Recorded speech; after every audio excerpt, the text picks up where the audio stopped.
የአፍሪካ ልማት ባንክ ለዳሽን ባንክ የ40 ሚሊዮን ዶላር የንግድ ፋይናንስ ዋስትና ብድር በዛሬው ዕለት ያጸደቀ ሲሆን የልማት ባንኩ ልዑክ በዳሽን ባንክ ዋና መስሪያ ቤት በመገኘት የስምምነት ፊርማ አድርገዋል።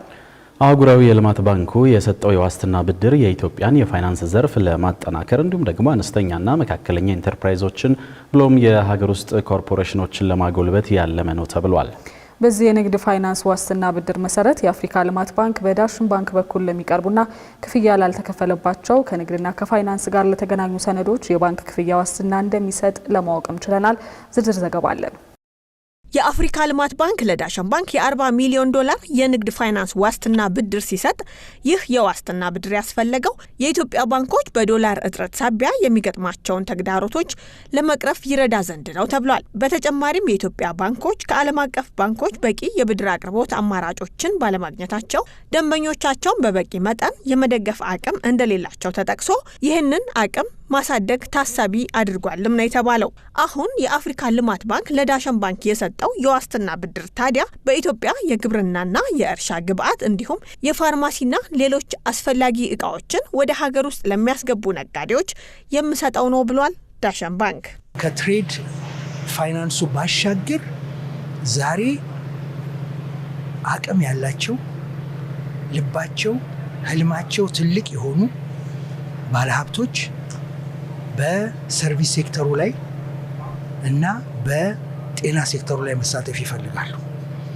የኢትዮጵያ የግል ባንኮች አሁን ባለን አቅም አኳያ የነዛን ዲማንድ ስለማናሟላ ነው ያንን ጥሪ የሚያቀርቡት። ከኛ ጋር በመሆን ይህንን ሴክተር መርዳት ማለት ቱሪዝምን ማስፋፋት ማለት ነው። የሌጀር ቱሪዝሙንም ሆነ የሜዲካል ቱሪዝሙንም ማስፋፋት ማለት ነው ማለት ነው። እንደዚሁም በማይኒንግ ሴክተር ላይ ዛሬ ኢትዮጵያ ሲነገር እንደሰማችሁት ከለውጡ በኋላ ትልቅ የፎሪን ከረንሲ ከወርቅ አግኝተናል እየተባለ ነው ያለው። ስለዚህ we do have ማይኒንግ ሴክተሩ ራሱ ትልቅ ፖቴንሻል ነው። ትልቅ ግን ኢንቨስትመንት የሚፈልግ ነው። ትልቅ ደግሞ የፋይናንስ ድጋፍ የሚፈልግ ነውና ጥሪም ከዛ አኳያ ነው የቀረበው። የአፍሪካ ልማት ባንክ በኢትዮጵያ ታሪክ ለመጀመሪያ ጊዜ ለግል ባንክ የንግድ ፋይናንስ ዋስትና ብድር የሰጠሁበት ስምምነት ነው ባለው በዚህ መድረክ ላይ ዳሽን ባንክ የተመረጠበትንም ምክንያት አስረድቷል። Today's transaction with Dashen Bank is historic. It is the first direct trade finance guarantee ዛሬ ከዳሽን ባንክ ጋር ያደረግነው ስምምነት ታሪካዊ ነው። ይህ የመጀመሪያው የቀጥታ የንግድ ብድር ዋስትና ስምምነት ሲሆን ይህንን በኢትዮጵያ ከሚገኝ የትኛውም ባንክ ጋር አላደረግነው። በሀገሪቱ ካሉ የግል ባንኮች ጋር ያለንን ትስስር ያሳድገዋል። ዳሽን ባንክ ያስመዘገባቸው ስኬቶችና የፋይናንስ ስርዓቱ ላይ ያለው አካሄድ እንዲሁም በጤና፣ በግብርና፣ በማኑፋክቸር ዘርፍ ቅድሚያ በመስጠት ይህንን የክፍያ መተማመኛ ሰነድ በዘርፉ ለተሰማሩ ደንበኞቹ እንዲሰጥ ዋስትና ሰጥተነዋል። and expand its trade finance operation without the need for cash collateral.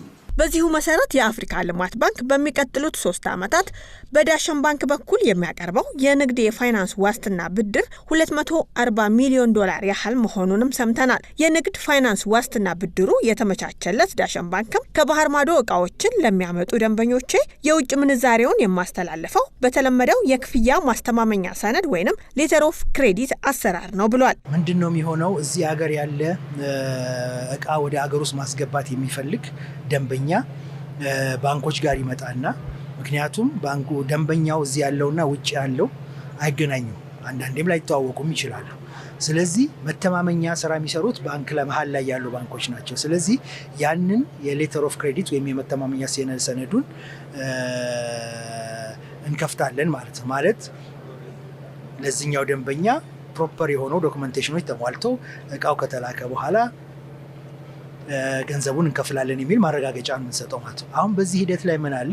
ሌሎቹ ደግሞ አይ እቃው ከተላከ በኋላ ደግሞ ገንዘቡን ይድረሰኝ አይድረሰኝ በምንድነው ማረጋገጠው? ስለዚህ ያ የሚከፈተውን ሰነድ አረጋግጡ ደግሞ በሌላ አካል ኮንፈርም አድርጎ የሚል ትዕዛዝ ይመጣል ማለት ነው።